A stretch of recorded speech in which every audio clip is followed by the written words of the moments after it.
When I was given the position, I started researching apes from a physiological point of view. I needed to understand the difference between the skeletal and muscular system of the ape, and then behavioral. Watching a lot of documentaries, and then obviously going to the zoo and doing hours and hours of observation, taking in the rhythm of the ape.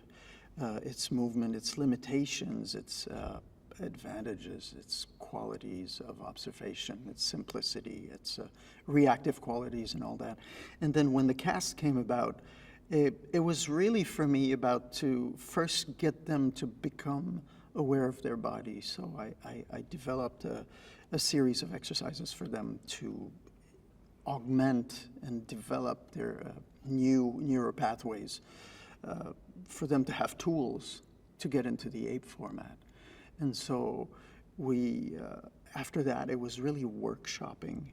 It was improvising, a lot of improvisations, eventually leading to a point where once they mastered the body format and everything, to actually get the actor's personality to come into that format, to come into the ape personality, which is something that just requires observation and generosity of yourself on the part of the actors.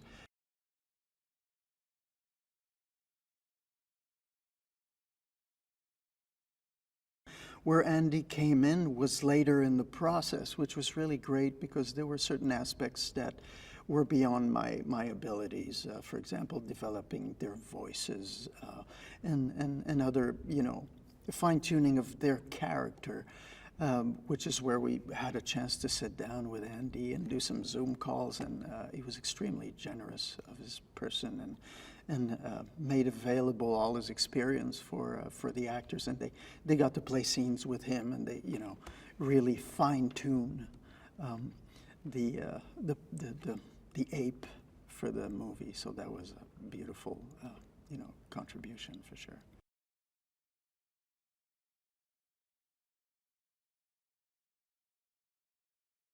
Wes is obviously an accomplished graphic artist, illustrator. He works from vision.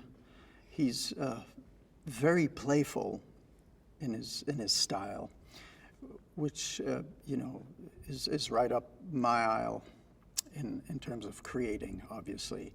And he, in a way, risks a lot by being, intuitive when he comes to a scene and it's time to do it.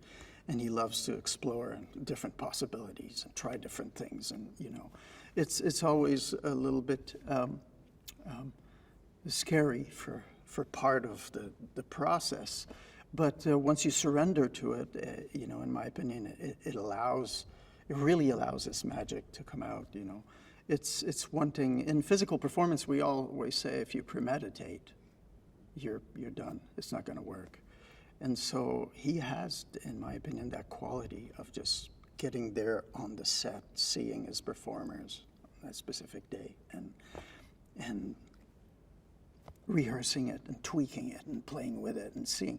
He allows himself to go in other directions when he sees a jewel, presented to him. He just goes for it. I think it's pretty fantastic as a quality for a director.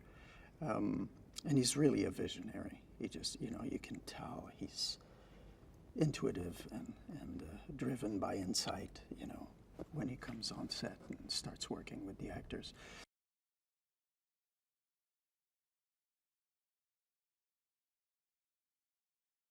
It's interesting because the creating a feral human is kind of it's an arbitrary choice, and it's dangerous to go into the cliches of the prehistoric man and all that, which is it's all there. And so since we're playing with this is about 300-400 years after the death of Caesar and the pandemic that has caused humans to lose their cognitive abilities and their verbal abilities. I decided to deconstruct everything that was civilized about a human. All the workshops I did with them were about connecting to Earth, connecting to everything around, reconnecting with everything that we hear, that we take for granted, and wipe the board clean and just be, so that they retain their elegant qualities and their ability to use their hands, whatever, but deconstruct the way they run, the way they walk, and constantly be in touch with everything around them, which created a very vulnerable human being, which was, I think, very beautiful.